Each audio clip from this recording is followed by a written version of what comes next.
تو یہ route words بیٹا آپ لوگ اگر آپ لوگ قرآن مجید کو یہ ایسا ڈاؤن لوڈ کر لیں جس میں روٹ ورڈز ہوں تو وہ ضرور آپ کریں تاکہ آپ کو پتا ہو. اور تم سب ادا کرو الزکات، زکات کو.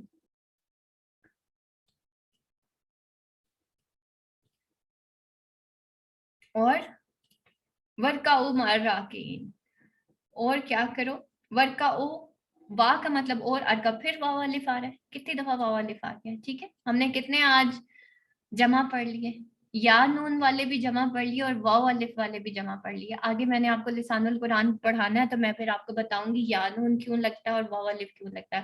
اور اس میں ہم صرف اور نحو نہیں پڑھیں گے، صرف و نحو نہیں پڑھیں گے. میں آپ کو بہت ایزی کر کے عربک پڑھاؤں گی. جسٹ 9 چیپٹرز ہوں گے اور انشاءاللہ وہ 9 چیپٹرز پڑھ کے نا آپ کو یہ ساری چیزیں سمجھ آ جائیں گی. ابھی میں صرف آپ لوگوں کا انٹرسٹ ڈیولپ کر رہی ہوں کہ قرآن مجید کتنا آسان ہے. ٹھیک ہے، تو وہ جسٹ 9 چیپٹرز ہوں گے، ہم انشاءاللہ 3 ویکس میں 4 ویکس میں کمپلیٹ کر لیں گے. تو تم سب کیا رکوع کرو مع الراکعین، یا نون پھر جمع کے لیے یوز ہو رہا ہے، مع ساتھ، الراکعین اور تم سب رکوع کرنے والوں کے ساتھ رکوع کرو. ٹھیک ہے، سب سے پہلے نماز قائم کرو. جب ہماری نماز درست ہو جاتی ہے نا بیٹا سب کچھ درست ہو جاتا ہے. یہ جو ہماری 5 وقت کی نماز ہے نا یہ ہمیں بچا لیتی ہے بہت ساری چیزوں سے. ٹھیک ہے، آپ کی فجر کی نماز، فجر کے بارے میں ہے نا جو فجر کا پابند ہے اس کا ضامن اللہ ہے. اور یہ آپ کو حدیث کا مفہوم بتا رہی ہوں. ایک اور حدیث کا مفہوم یہ ہے کہ اللہ تعالیٰ کو اول وقت میں پڑھی گئی نماز تمام رات کی گئی عبادت سے زیادہ پیاری ہے. اب ہم نفلی عبادت تو کرتے ہیں لیکن فرض کے پیچھے ہم نہیں بھاگتے. ہم بہت ساری ایسی نوافل راتوں کا انتظار کر رہے ہیں جو ایکچولی ہمارے دین میں ہے ہی نہیں. اور ہم انویسٹیگیٹ بھی نہیں کرتے کہ کیا واقعی نبی پاک صلی اللہ علیہ وسلم نے ایسے کیا تھا. ٹھیک ہے، تو اب کیا ہے، اور رکوع کرو سب رکوع کرنے والوں کے ساتھ. ٹھیک ہے، اور رکوع کرو سب رکوع کرنے والوں کے ساتھ، یعنی کہ ہمبل ہو کے رہو. جھک کے. رکوع کیا ہوتا ہے؟ ہمبل. یعنی کہ یہ نہیں کہ عبادت کا تکبر پھر ہمارے سر پہ سوار ہو جائے کہ ہم نماز بھی ادا کرتے ہیں اور زکوٰۃ بھی. اللہ تعالیٰ کہتے ہیں پھر بھی جھکے رہنا ہے تم نے. ایسے لوگوں کے ساتھ رہنا ہے جو عاجزی اختیار کرتے ہیں. ٹھیک ہے، تاکہ تم قیامت کے روز انہیں لوگوں کے ساتھ اٹھایا جائے گا نا جن کو وہ فالو کرتا ہے. حدیث میں ہے کہ انسان اس شخص اپنے دوست کے ایمان پہ ہوتا ہے. تو بیٹا قرآن تو ہم پڑھ لیتے ہیں لیکن عمل ہم کیوں نہیں کر پاتے؟ ٹھیک ہے، بعض لوگ قرآن جب محفل میں آتے ہیں تو بڑے ان کے اندر جوش و خروش ہوتا ہے لیکن اچانک سے ایموشنلی وہ چینج ہوتے ہیں. ٹھیک ہے، قرآن کی طرف آتے ہیں پھر ایموشنلی قرآن چھوٹ جاتا ہے. ریزن ان کی کمپنی ویسی نہیں رہتی. تو بیٹا اب آپ قرآن کے ساتھ تو لنک ہو گئے ہیں نا، اب قرآن والوں کے ساتھ بھی لنک ہونا ہے. ٹھیک ہے، رکوع کرو رکوع کرنے والوں کے ساتھ جو کنٹینیو کریں گے نا تعلیم کو تو اب یہ سلسلہ چھوٹنا نہیں چاہیے. ٹھیک ہے، اور ایک چیز میں آپ لوگوں کو بتا دوں کہ جو نیکی ہے نا، نیکی اس کی قبولیت کا ہنٹ پتہ ہے کیا؟ اللہ کی طرف سے. اللہ آپ کو ایک نیکی اور کرنے کی توفیق دیتا ہے. اگر آپ کی پچھلی فجر کی نماز قبول ہو گئی نا آپ کو ظہر کی توفیق مل جائے گی. ظہر میں آپ کو سجدے کی توفیق ملے گی. ظہر کی نماز آپ کی قبول ہوئی آپ کو عصر کی نماز میں سجدے کی توفیق ملے گی. آپ کی 5 نمازیں قبول ہوگی اللہ آپ کو قرآن کی توفیق دے دے گا. آپ تلاوت میں کامیاب ہو گئے اللہ آپ کو ترجمے کی توفیق دے گا. آپ ترجمے میں کامیاب ہوئے اللہ تعالیٰ آپ کو لسان القرآن کی توفیق دے دے گا کہ چلو اب اس کے ہڈن میننگز بھی دیکھتے ہیں. آپ وہاں پہ بھی کامیاب ہوئے اللہ تعالیٰ آپ کو تفسیر پہ لگا دے گا. آپ وہاں پہ بھی کامیاب ہوئے اللہ آپ کو تبلیغ پہ لگا دے گا. تو کیا ہوتا ہے کہ جب ہم رکوع کرتے ہیں رکوع کرنے والوں کے ساتھ تو پھر کیا ہوتا ہے؟ پھر ہم ایک دوسرے کو دیکھتے ہیں. جماعت پہ تو اللہ کا ہاتھ ہوتا ہے نا، حدیث میں ہم پڑھتے ہیں نا مومن مومن کی ڈھال ہے، جماعت پہ اللہ کا ہاتھ ہوتا ہے. تو یہ قرآن کمپلیٹ کر لینا، اس کو پڑھ لینا، اس کی تکمیل کرنا کوئی بڑی بات نہیں ہے انلیس کہ ہم کنٹینیوسلی عمل نہ کر لیں. اور جس دن ہم چھوڑیں گے نا، قرآن کے بارے میں حدیث میں آتا ہے، حدیث کا مفہوم ہے کہ قرآن ایسے بولتا ہے جیسے جو اونٹ ہے وہ رسی دوڑا کے بھاگتا ہے. ایسے بول جاتا ہے. جو قربانی کا جانور ہوتا ہے کبھی اس کو بھاگتے دیکھا نا، ایسے بولتا ہے قرآن. تو جیسے ہی ہم وہ محفل چھوڑ دیں تو ہم دور ہو جاتے ہیں. تو ہم نے کیا کرنا ہے؟ سب سے پہلے نماز اور زکوٰۃ تو ادا کرنی ہے، اللہ تعالیٰ کے ہر ایک حکم کو ماننا ہے، لیکن ہم نے جھکے رہنا ہے. ہم نے اس محفل کو نہیں چھوڑنا، ہم نے اس کمپنی کو نہیں چھوڑنا، ہم نے اللہ والوں کو نہیں چھوڑنا.